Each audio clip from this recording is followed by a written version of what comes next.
여러분 안녕하세요. 기억이 나를 만든다. 이번 시간에는 이제 기억력의 원리를 알아보고자 합니다. 기억력을 정말 높이고 싶으신가요? 기억력을 높인다면 능력자가 될 수도 있는데, 앞서서 얘기한 능력자 말이죠. 이 능력자가 되는 과정은 결코 공짜는 아니겠죠. 그리고 쉽지 않을 겁니다. 기억력의 원리를 이해하는 오늘 이 시간의 이야기가 사실 쉽지 않습니다.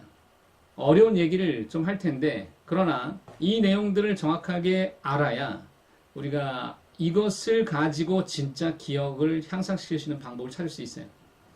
뇌를 잘 이해하는 것과 관련되어 있고요. 기억이 우리 뇌에서 어떤 단계에 의해서 일어나는지를 한번 공부해 봅시다.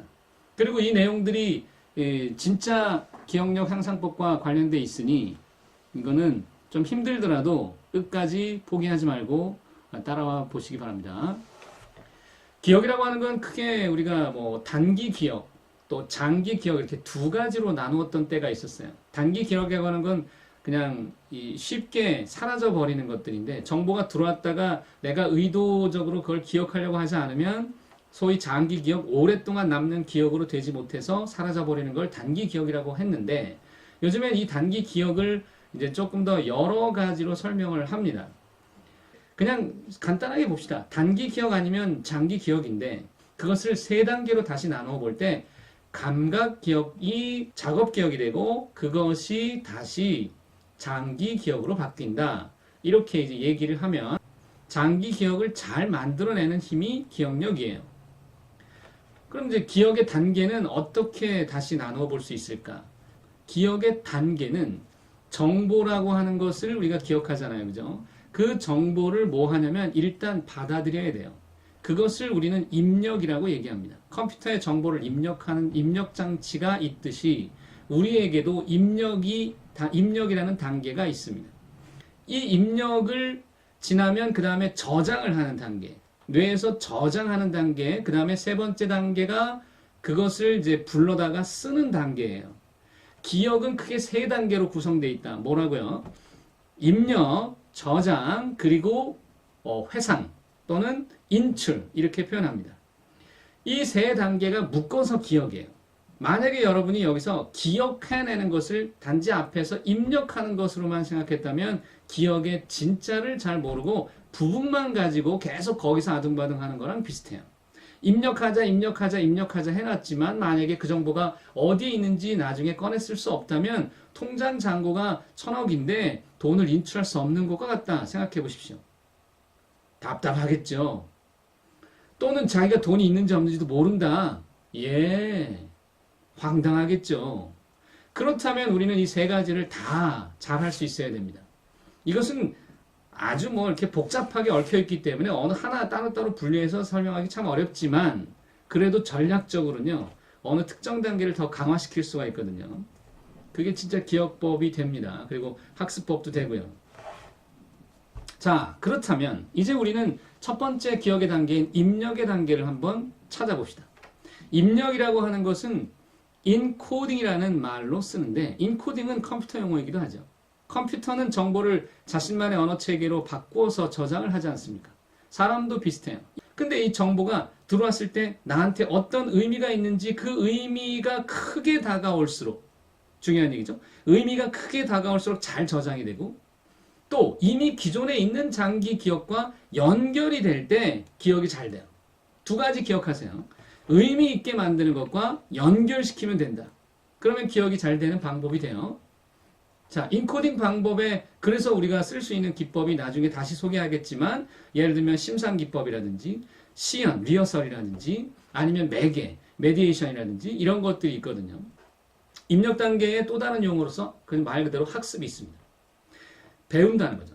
이 배우는 과정은 정말 독특해요. 그래서 기억이 더 강화될 수 있는 다양한 기법들이 존재하게 되고 사람들은 각자의 학습법을 갖게 됩니다. 여러분이 바로 그걸 찾고 있는 거라고도 볼 수 있고요. 저장이라고 하는 두 번째 단계는 스토리지 또는 우리가 리텐션, 유지라고 표현하는데 저장하는 그 자체에도 의미가 있지만 저장된 게 잘 보존되는 게 의미가 있어요. 유지되는 거. 도서관에 있는 책들이 잘 유지되기 위해선 그것을 잘 관리해야 됩니다. 세 번째로 인출 과정은 우리가 회상이라고 표현할 때 뭔가를 떠올린다는 것이죠. 이 떠올리는 과정을 잘하는 것도 기억의 아주 중요한 요소라는 걸 잊으면 안 됩니다. 입력만이 다가 아니에요. 그죠?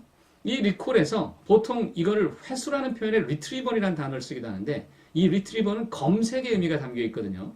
그러면 기억된 정보가 보통 회수가 되기 위해서 저장된 정보가 회수가 되기 위해서는 검색이라는 단계를 거쳐야 되는 거죠. 왜냐하면 이 정보가 내가 지금 필요한 정보가 맞냐 아니냐는 걸 판단할 수 있는 기준이 있어야 되는 거예요. 따라서 우리 뇌는 검색의 기능을 아주 잘 가지고 있는데 그것을 잘 쓰려면 어떻게 될까를 생각해야 됩니다. 기억의 방법은 분명히 이 원리로부터 나타나요. 그래서 이걸 정확하게 아셔야 돼요. 졸면 안 됩니다. 그리고 지금 잠깐 다른 채널로 돌리지 마시고 그러니까 소위 다른 거 넘기지 마시고 계속 들어보세요. 이 유지가 중요합니다. 리텐션. 자, 그럼 이제 우리가 단계를 조금만 더 세부적으로 파고 들어가 볼까요? 입력 단계에서 보통 뭘 하게 되냐면 들어온 정보들을 분석하는 일들을 뇌에서 하게 돼요. 이때 작업 기억이라고 하는 것이 중요하게 작용합니다. 거기엔 의지 내지는 주의 집중이 들어가요. 주의를 기울이고 말고는 내가 하잖아요. 그죠? 그때 작업 기억이란 건 집중 요소와 밀접한 연관이 있으니 들어온 정보를 분석해내는 과정에서 무의식적으로도 하지만 의식적으로도 할 수 있다. 요게 포인트입니다. 그러면 장기 기억으로 가는 과정에서 중간 단계가 작업 기억이라고 그랬죠? 감각 기억이 중간에 작업 기억을 거쳐서 장기 기억으로 간다 그랬잖아요. 그때 뭐가 작용하느냐? 주의 집중이 작용할 수 있다. 그게 전부는 아니지만 그 주의 집중이 크게 작용할 수도 있다라는 거예요. 근데 여기서 분석하는 것은 정보 형태에 따라서 다르게 되는데 이때 한 가지 팁을 줄게요. 정보의 종류가 여러 가지죠. 뭐 책을 통해서 글자, 어떤 이제 언어적인 부분 또는 뭐 음악적인 부분 또는 시각적인 부분 또 이제 감각적인 다른 감각적인 요소들이 있다고 할 때 본인이 잘하는 게 있어요. 본인이 잘하고 좋아하는 감각이 따로 있어요. 그거를 여러분이 찾아야 됩니다. 예를 들면 시인은요 언어적인 부분에서 강할 수도 있고 아니면 감각적인 다른 감각적인 부분이 더 능숙할 수도 있거든요. 랩을 하는 랩 천재들의 경우에는 무엇이 강할지를 한번 잘 음미해 보세요. 또 음악적인 정보에 굉장히 민감한 사람들은 무엇이 발달되어 있을까? 당연히 그걸 발달되어 있다면 그걸 활용해야 되거든요. 거기서부터 시작인데 왜냐하면 잘 안 되는 것에 집중하지 마세요. 잘 되는 것을 크게 키우십시오. 그러면 잘 안 되는 걸 그 잘 되는 놈의 도움을 받아서 키워낼 수 있으니까요. 알겠죠? 이것이 전략적 방법이에요. 그리고 이 정보를 분석하는 것의 단계에서 두 번째 단계 뭐가 따라오냐면 등록을 하는 거예요. 그러니까 분석하고 등록하는 게 입력인데 이 등록할 때, 인코딩을 할 때 보통 깊숙이 들어간 정보가 잘 기억된다는 표현이 있는데 이거는 그냥 쉽게 얘기하면 종이에다가 만약에 우리가 글씨를 쓸 때요. 연필로 쓰는 것보다 볼펜으로 쓰는 게 안 좋아지겠죠. 또 종이에다가 글씨를 쓰는 것보다는 만약에 나무판에 글씨를 새기면 어떨까요? 나무판에 새기기보다는 돌덩어리에다가 글씨를 새기면 어떨까요? 더 잘 기억되겠죠. 그거랑 비슷한 원리가 뇌에서 나타납니다. 그럼 그게 도대체 뭘지는 차차 우리가 찾아보고요. 입력 단계는 그러니까 두 단계로 이루어진다. 입력 단계에서 분명히 분석하는 단계와 그 다음에 저장하는 단계, 등록하는 단계가 있다. 이때 분석을 한다는 것에 있어서는 좋고 싫음이 나타날 수도 있어요. 그러니까 잘하는 것과 못하는 것이 거기에 이제 영향을 미칠 수도 있으니까 자기가 잘하는 것에 집중해 보는 것도 방법일 수 있다. 두 번째 저장 단계라고 하는 것은 이제 스토리지 또는 리텐션이라고 했을 때 이것은 시간적 요소로 자꾸 기억이 삭제가 된다. 근데 이건 당연한 것이다. 그러니까 무슨 짓을 하면 안 되냐면 이런 등신 같으라고 이걸 또 잊어버렸네 이렇게 얘기하면 안 됩니다. 여러분은 등신이 아니에요. 등신은 유재석 씨가 왜 얘기했던 그것처럼 등 운동을 많이 한 김재동 씨가 등신이라고 표현했던 것처럼 그럴 때나 쓰십시오. 자기 자신을 향해서 자꾸 이렇게 학대하듯 표현하지 마세요. 우리의 뇌는 어차피 있게 돼 있거든요. 그런 뇌를 향해서 나는 왜 이렇게 자꾸 잊어버리는 걸까라고 탓하면 안 됩니다. 그건 자연스러운 일이니까요. 두 번째로 에빙하우스의 망각 곡선에 보면 한 20분 정도 지나면 40% 정도가 사라지고 그 다음에 1시간 정도 지나면 반 정도가 사라진다는 그 얘기가 있어요. 그리고 단기 기억 같은 경우 짧은 기억은요. 길어봐야 한 20초, 30초 이내에 사라져버립니다. 보통 이런 망각이라고 하는 것은 자연스러운 건데 망각이 나중에 나이 들어서 나타나는 건요. 이 신경세포가 점점 사라져버리기 때문이에요. 그것에 관한 이 연구, 의학적 연구들이 지금 굉장히 많이 일어나고 있죠. 기억이 사라지면 정체성이 사라지는 거고, 그 정체성이 사라지는 어떤 질병들의 경우에는 사람들에게 미치는 그 파급이 큽니다. 그래서 어쨌든 이 망각을 우리가 얘기할 때는 물리적 망각이 따라올 수밖에 없다라는 것도 우리가 알고는 있어야 되겠고, 교체가 되거나 변형이 되는 것은 뭐냐면 정보 자체가 왜곡되는 일들이 비일비재하게 일어나요. 그러니까 한마디로 뇌가 헷갈릴 수도 있는 건데, 이게 헷갈리는 건지 일부러 그러는 건지 미스테리합니다. 그 다음에 이제 이 마지막 꺼내는 인출 단계를 우리가 볼 때 이것도 마찬가지로 능동적인 인지가 필요한 건데, 이 인지 과정에서 중요한 것은 꺼내는 단계, 이 잘 쓰는 거거든요. 우리가 정보를 받아도 어떻게 잘 쓰냐가 중요하잖아요. 검색을 잘하는 능력이 실제 능력이에요. 논문 검색을 하거나 어떤 정보 검색을 할 때 어떻게 검색을 해낼 수 있느냐, 잘 해낼 수 있냐는 것은 그 사람의 학습 능력, 그러니까 이제 가지고 있는 능력치 중에서 아주 최고치라고 볼 수 있어요. 여러분이 이 검색을 잘 하십니까? 뇌의 검색을, 뇌가 어떻게 검색해내는지를 잘 이해한다는 것이 본인의 능력치를 끌어올리는 핵심적 기법이 된다는 걸 잊지 마시고, 여기에서 이제 회상을 할 때 그냥 어떤 게 있냐면, 쉽게 얘기해서 그냥 자동적으로 떠오르는 것도 있고, 단서를 주면 떠오르는 것도 있고, 비교해가지고 이게 비슷한 거야 라고 찾아내는 능력들도 있거든요. 시험을 본다는 게 뭐냐면, 기존의 정보들과 내가 알고 있는 정보들과 이게 일치하는지 아닌지 선택해내는 거예요. 오지선다를 찾는 것은 보통 이 레코그니션이라고 하는 회상의 종류 중에 하나의 형태와 비슷합니다. 그러니까 시험 잘 보는 사람들은 뭘 잘하는 거냐면 이 레코그니션을 잘하는 거예요. 비교를 잘하는 거죠. 아, 이거 저건데 얘가 같은 거야. 다른 걸 찾아내는 거예요. 이 5가지 중에서 4가지가 비슷한 거고 1가지가 다른 거라면 그 같은 것과 아닌 것들을 구별할 수 있는 능력은 일종의 레코그니션과 관련되어 있다는 건데, 자, 기억을 우리가 다시 한번 앞에서 얘기했던 것처럼 분류를 해보자면, 기억은 크게 나눠서 단기와 장기로 나누는데, 단기에서 보면 감각과 작업 기억으로 나눌 수 있다. 자꾸 듣다 보니까 조금 알겠죠? 다시 한번 얘기해 줄까요? 단기와 장기로 나누는데 장기 기억을 만들기 기억력을 높이는 것이다. 그럼 단기 속에 뭐가 있다고? 단기의 감각 기억과 작업 기억으로 나누면 되는데, 감각 기억이 작업 기억으로 바뀌도록 하는 과정에서 주의가 필요하고, 이 작업 기억이 장기로 바뀌는 이 과정을 우리가 기억력이라고 본다, 이겁니다. 감각기억이라고 하는 것은 순간적으로 보여지는 것, 전화번호부에 있는 전화번호를 기억했다가 다이얼을 누르게 되는 과정에서 감각기억이 숫자로 오거나 아니면 이미지로 오거나 왜 다이얼 패드의 순서대로 오거나 메커니즘 이렇게 알고리즘으로 오거나 여러 가지 기법으로 기억할 수 있잖아요. 그게 감각기억의 형태라면 그걸 눌러서 실제로 전화를 거는 행동까지가 작업기억이라고 보면, 전화 걸고 막 얘기하다 보면 나중에 전화번호를 잊어버릴 수 있죠. 내가 어디에 걸었더라? 내가 만약에 서비스 센터에 전화를 걸었다면 서비스 센터 전화번호 뭐였더라? 기억했는데 그 전화번호 떠오르면 장기 기억으로 가고 있는 거죠. 왜냐면 그 기억을 떠올린 게 만약에 3일 후에 떠올렸다면, 그 서비스 센터 전화번호가 땡땡땡이 땡땡땡땡이야. 그러면 그걸 장기 기억에 있는 거잖아요. 보통 뭐 하냐면 군대에서 많이 쓰는 게 왜 복창하는 거잖아요. 따라하는 거. 그 전화번호를 만약에 보고 나서도 이게 땡땡땡에 땡땡땡땡 1, 2, 3에 3, 4, 5, 6, 7이야. 그러면 1, 2, 3, 4, 5, 6, 7, 1, 2, 3, 4, 5, 6, 7 계속 반복하다 보면 순간 기억이 조금 더 오래 지속되는 거죠. 되뇌 있는 거 말이죠. 근데 그게 장기 기억으로 갈 때도 비슷하게 적용되는 부분이 나타납니다. 장기 기억은 보통 1년에서 수년 또는 영구적으로 기억되는 부분이라면, 이때 이 장기 기억을 나눌 때 크게 한 3단계 정도로 나눠볼 수 있어요. 그게 뭐냐면 이제 서술적 기억이나 절차적 기억이나 전향적 기억이라고 하는 더럽게 어려운 말을 쓰죠. 근데 이 서술적 기억이라는 게 뭐냐면 한마디로 얘기해서 what, 무엇이냐. 그 다음에 절차적 기억이라고 하는 것은 how, 어떻게. 그리고 전향적 기억은 when, 언제, 이것입니다. 여기서 잠깐 장기 기억을 얘기하기 전에 에릭 핸들 박사의 군소 실험 얘기를 잠깐만 언급해보자면, 에릭 핸들 박사는 그냥 한마디로 기억의 원리를 밝혀낸 천재적 과학자입니다. 노벨상을 받았고요. 이분이 밝혀내기 위해서 무엇을 연구했다고 했냐면 군소를 연구했어요. 군소를 연구해서 기억의 메커니즘을 밝혀냈다. 쉽게 얘기해서 군소에게 전기 자극을 줘서 그 전기 자극이 그 군소 내부의 뇌에서 이제 신경 전달 물질이 막 나오게 했는데, 그 신경 전달 물질이 많아지면은, 쉽게 이거를 우리가 기억 물질이라고 보통 표현하면, 기억 물질이 많아지면 시냅스가 강화돼요. 시냅스가 강화돼서 새로운 신경막이 형성되면 그게 기억이라는 거예요. 여기서 중요한 거는 자꾸 자극을 주면 줄수록, 횟수를 늘릴수록 기억이 잘 되더라는 얘기죠. 시냅스가 더 강화되더라는 것이죠. 그게 기억의 원리야 기억력 향상의 핵심 비법이죠. 가장 기본적 비법이죠. 반복하면 된다.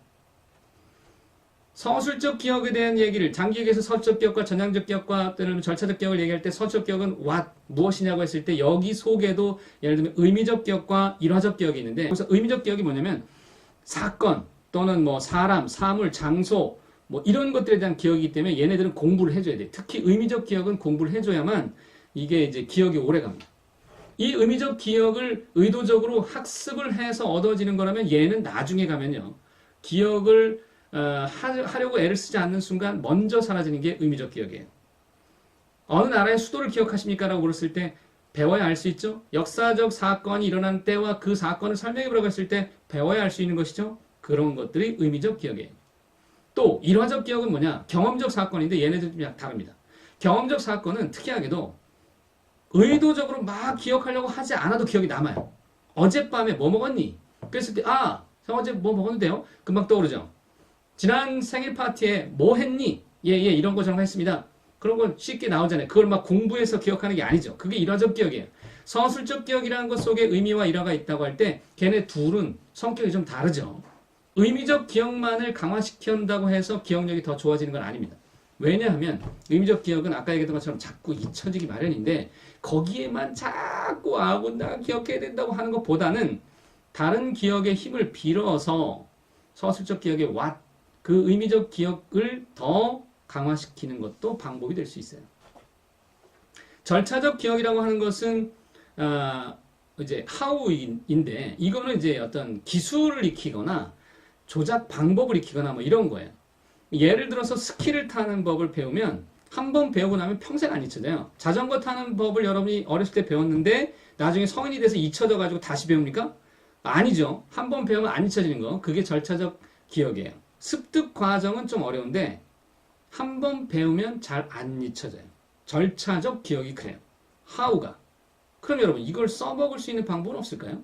절차적 기억으로다가 의미적 기억을 좀 더 강화시킬 방법은 없을까요? 왜 없어요? 있죠. 하면 돼요. 근데 이제 여기에는 일종의 상상력이 작용해야 됩니다. 그 다음에 이제 전향적 기억이라고 하는 건 when인데 이거는 예를 들어서 친구랑 약속을 했어요. 친구랑 약속을 해가지고 몇 시에 나가서 만나기로 했을 때 그 약속을 기억하는 행동과 같아요. 시계를 잡고 보면서 내가 이제 그 친구랑 만나서 만나려면 내가 언제 나가서 뭘 해가지고 이렇게 해서 가야 되겠다.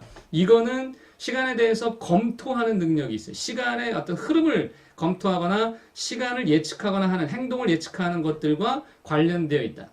그러니까 지속적으로 행동을 계속 유지하게 하는 것과 관련됐을 때 이것이 전향적 기억이다. 소위 when이다. 자, 기억력이라는 게 뭐라고요? 단기 기억을 장기 기억으로 바꾸는 힘.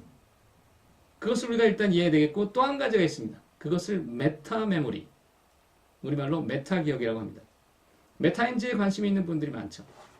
이 메타 기억은 뭐냐면 기억 그 자체 또는 기억 과정에 대한 지식. 여러분이 지금 듣고 있는 바로 이 이야기들. 그리고 그것에 관한 어떤 신념과 관련돼 있어요.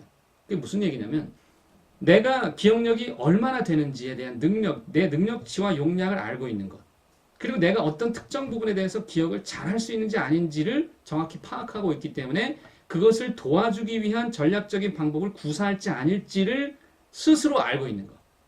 한마디로 무엇을 기억할 수 있고 무엇을 기억을 잘 못하는지를 정확하게 파악하는 단계, 그 과정에 그 지식이 있다는 것.